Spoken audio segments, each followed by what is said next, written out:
Our guest today is a remarkable individual who's taken skills learned in the private sector and applied them with astonishing success in the world of education. Charles Cormack started working over 20 years ago with universities on the development of international projects.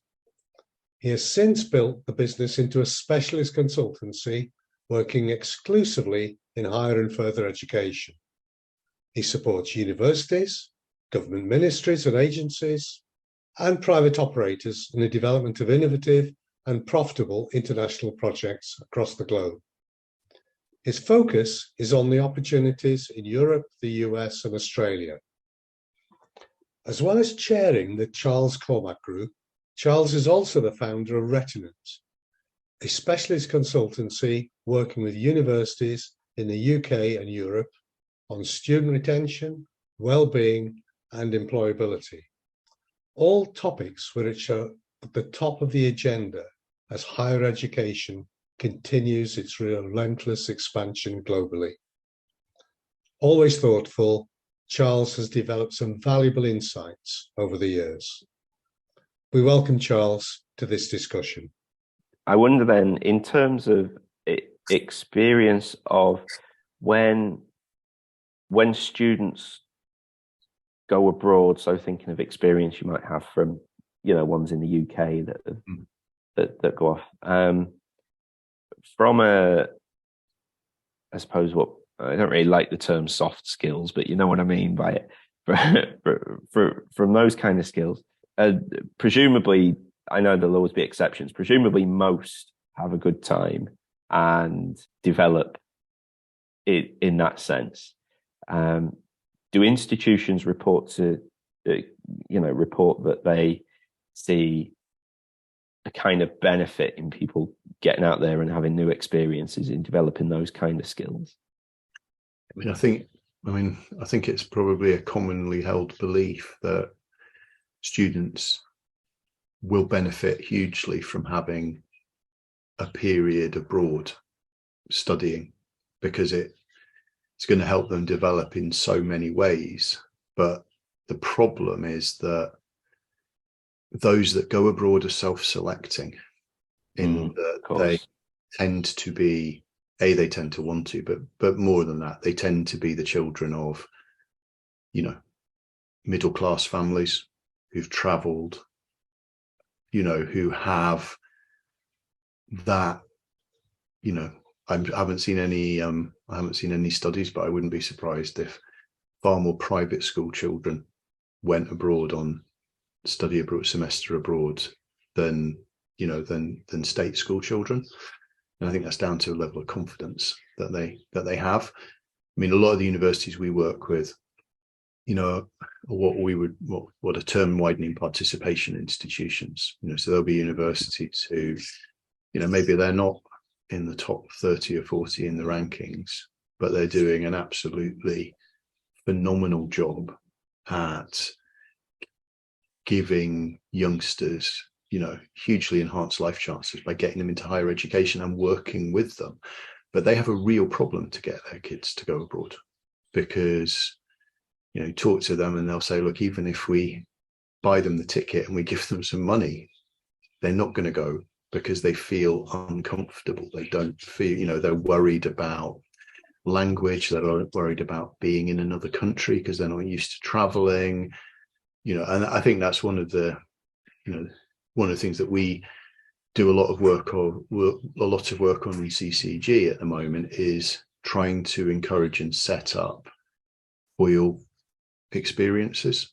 So, collaborative online learning experiences where, if we're working with a university like Wolverhampton, who we work with, who are a great institution, who do bring in students who are less likely to travel, but they embed COIL into their programs. It's at least giving students a cross-cultural experience. So working with students, in another institution, in another country, maybe on the other side of the world, which begins to break down the barriers and gives confidence. And I think you can see from some initial research that COIL does lead to enhanced physical mobility.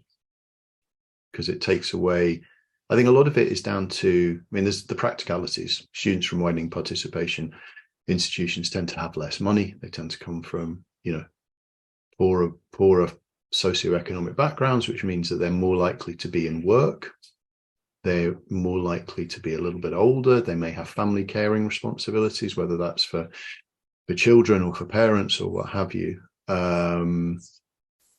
So, they have all of those things to contend with. So they're not, but if you can give them the chance to, I don't know, on their business course, to be working with a group of students in Kazakhstan or Mexico or wherever it is, you're broadening their horizons. You're giving them more confidence that actually, you know what, most people around the world are pretty much the same. We've all got our same, our same fears, our same, things we enjoy, etc., etc. So, and once you've done that, then you can start to get them to travel, and that needs to be normally through short-term mobilities, and then you can persuade them to maybe take a bigger step and and maybe do their masters abroad, something like that. But it's but I think it's I think the benefits of going abroad are undoubted and huge, but I think it's it isn't a level playing field, because there are certain students who are just better prepared through, just through their life that they've had until now to be able to. I think that's so interesting, Charles, particularly as a working class kid from Grimsby, the first in the family to go to uni. Like, I hadn't even been on an aeroplane. Like, I finished my master's degree before I ever went on a plane. It would never have even crossed my mind. I would have probably walked past all the posters and banners for things, because you just, I don't know, I suppose you just think they're for other people. You don't really think. And I think that's right. And I think that's so sad. And I think that's where universities, but there's no point in the university saying, well, we'll get our Turing money, or we'll do, and what we'll do is we'll send more people, like you, John, away, because as you say, you don't think it's for you. You're not going to do it at that age. But if they can build in to your course the chance for you to be working with students in the country, I mean, I'm a huge advocate of COIL. I mean, we work with University Veracruzana in Mexico, who are like one of the leaders in the use of COIL and the training of academics on how to embed COIL into their courses, because COIL's held back a bit by academics not really understanding how to use it effectively. And I think also, and I understand as well, academics go, well, my life's difficult enough. Why am I going to go and do this to myself as well? But I think if they would, and if it was encouraged stroke mandated, I think you'd find it having a hugely beneficial effect on the employability skills of your student, because we always say, post-pandemic, work has changed beyond recognition. I mean, before the pandemic, I traveled at least a week a month abroad. I was away time. I've been away twice since the end of the pandemic, because I can do everything on Zoom. Now I'm probably quite happy to work away on Zoom because I've traveled so much beforehand, but this isn't a new way of doing business, or it's a very important part of doing business. And so if you can get students used to interacting on Teams or Zoom and using online collaboration tools, that's a huge employability skill that you're giving them as well. Yeah, absolutely. And it was on just a question. I first came across the COIL program. I think it was during COVID. So COIL is collaborative online international learning, isn't it? So was it something that started as a response to the pandemic, or did it exist before and I was just ignorant to it? Yeah, no, it was going well before the pandemic, but it wasn't really utilized as much as, there were some real evangelists for it across institutions who would use it. But I think up until the pandemic, there was a lot of academics who still didn't really buy online as a way of educating people. There was a sort of reticence to using online tools as part of education. And I think the pandemic changed that, because all universities had to shift to teaching online. And it's, there are still academics that don't like online, and there always will be, but I think there's been a major shift in attitude, which is a great thing, because we have, going back to what I said earlier, I think about things like, we have to start thinking about the climate crisis. We have to start thinking about these areas that are uncomfortable for universities because their current model is reliant on international students pitching up on campus, but we need to start thinking about how we can use technology to minimize travel.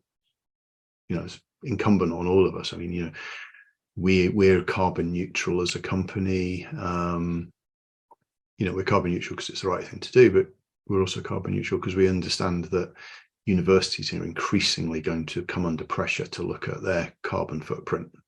And, so we don't want to add to that as being part of their supply chain, but equally it's something that we need to think about in decisions as we develop new models of education, etc. Yeah, I think pretty much every form that we complete for any sort of new idea now has some section on it that's around sustainability. Yeah. And how we're making the most of that. So I'd certainly think that'll only grow in the future, won't it? So yeah. Charles, you've referred to academics a few times. One of the things that we've started to notice in our work in organisations and in the secondary education sector is we used to focus on employees, or in partnership with the organisation, we'd focus on employees. And the same in schools, we'd focus on pupils. A lot of the attention is now being driven towards managers and teachers as managers in schools, because a lot of the development of the student has to go beyond, I'm a biology teacher, I'm teaching biology. It has to be picking up all these other things. And the only way you can do that is by bringing them on board with ideas such as mental toughness. Yeah. And we've noticed a couple of universities have started to go down that path. Do you see that? And do you think that that's something that will happen in the future? Yeah, I mean, I would like to think it would, and I'm glad that you're seeing it. I think there's a whole debate around, particularly in the university sector, around tutoring. As it, is your academic tutor the best person to also be looking after the student's well-being as being a point of contact? And I would largely say the answer is no, because the academic hasn't signed up to do that role. And while some of them are excellent at it, some of them think, well, this isn't my job. I'm here to answer your question on hydrology, not on how you're getting on with your housemates, etc. Yeah. So I think that we advocate that universities should have, as it were, academic tutoring and student support tutoring separate.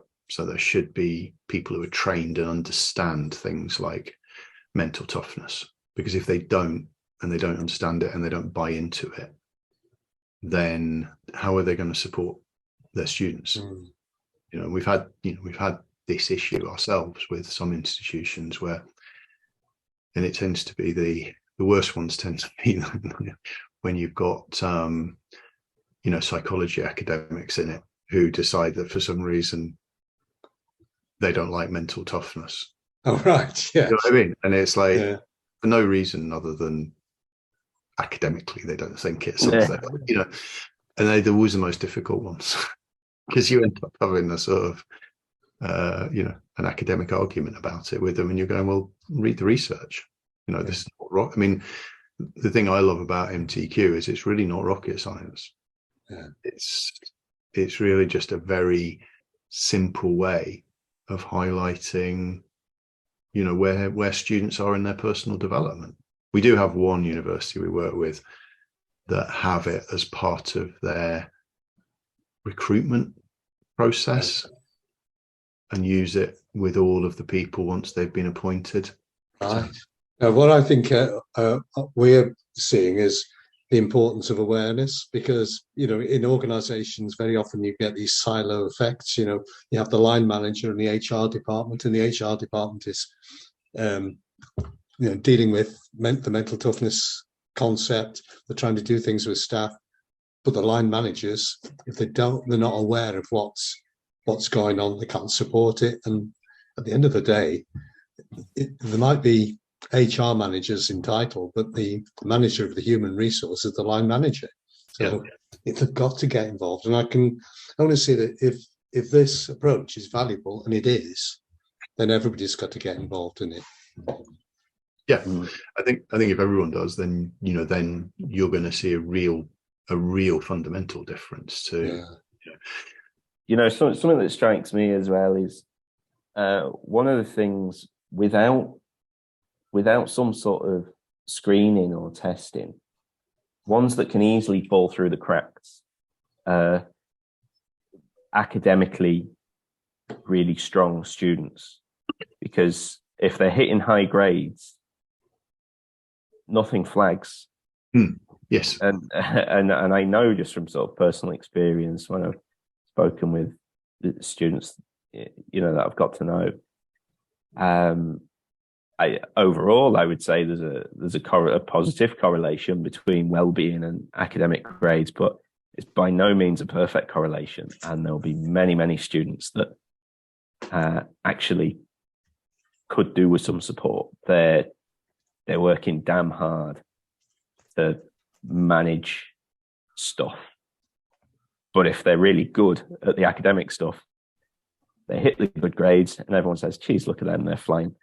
Yeah, and I think that's particularly an issue in the Russell Group institutions, where you're bringing the most academically gifted students in. And, you know, you just have to look at some of the heartbreaking stories that we've read about in the press, where students have, you know, taken their own lives because, you know, that to all intents and purposes, they've been doing absolutely fine because they've been hitting their grades. But, you know, that obviously tragically wasn't the case.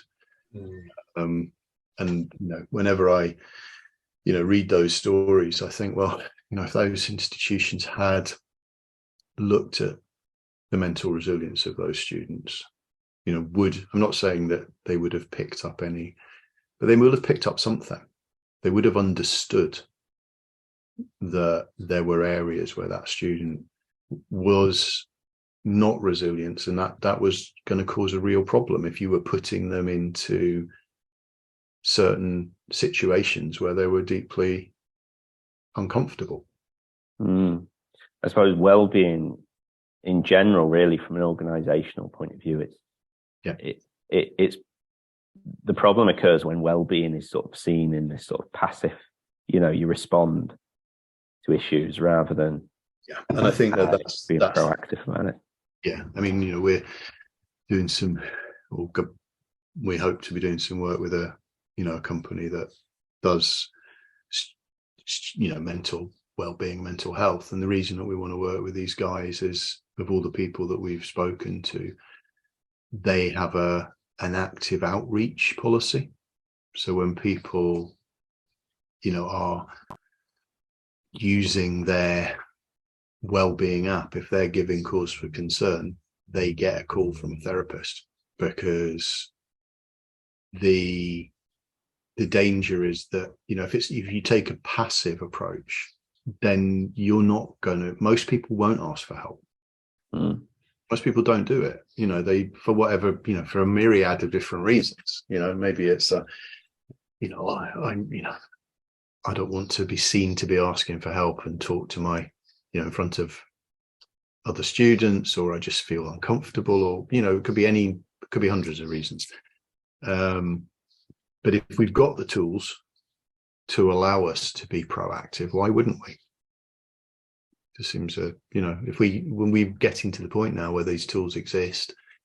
So if we are, if universities are being given the responsibility of looking after and educating the next generation, why on earth aren't we using these tools to identify and reach out and support those youngsters that need it? And universities say, well, it's not our job. Well, whose job is it then?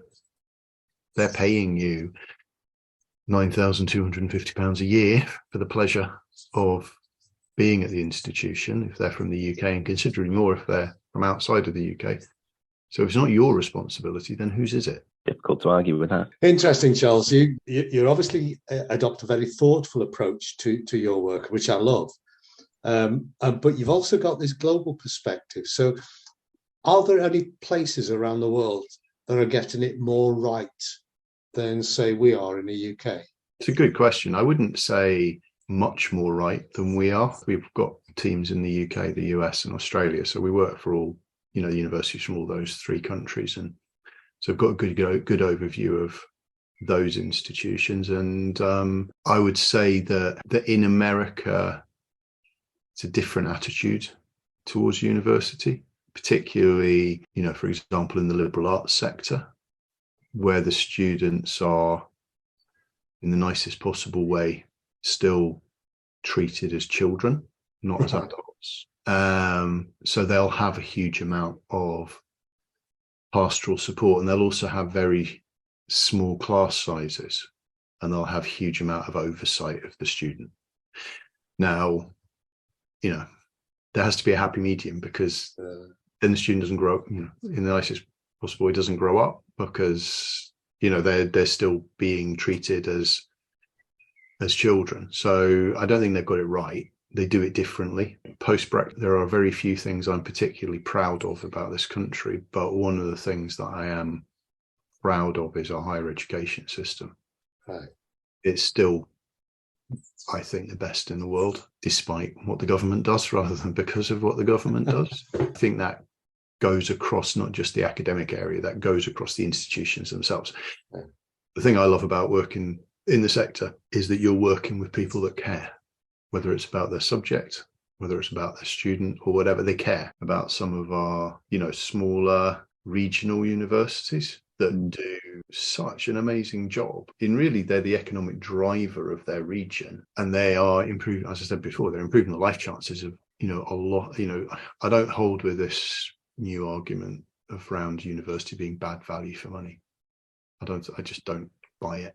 Yes, sure, things can be improved, and I'm not against things like, integrating higher apprenticeships and things like that. But as a general part of a young person's development, I think university has a hugely important role to play. No arguments here, Charles. I think that's been a fantastic discussion, Charles. I'd forgotten about your background in hospitality, and what I'm really impressed with is the way that it shines through in your work. You finished up by talking about care. John and I have another colleague whose background is also in hospitality, and that's his big phrase. He talks about care all the time. And I think perhaps we're beginning to see generally this kind of customer service approach, but it's based on really caring. It's not a process. It's about caring. So I love that that's coming through in your work. I can see how it's come through in your work. I can see how it comes through in the way you describe what you do. But I'm also struck by when you talk about the challenges of the world of higher education. I'm sitting here thinking, I can think of that business, or I can think, we're working currently with a government department, and you could have been talking about that government department, but you're talking about a university. It's about the similarity of challenges, and perhaps in the future there might be some scope for learning from across sectors, not just within a sector.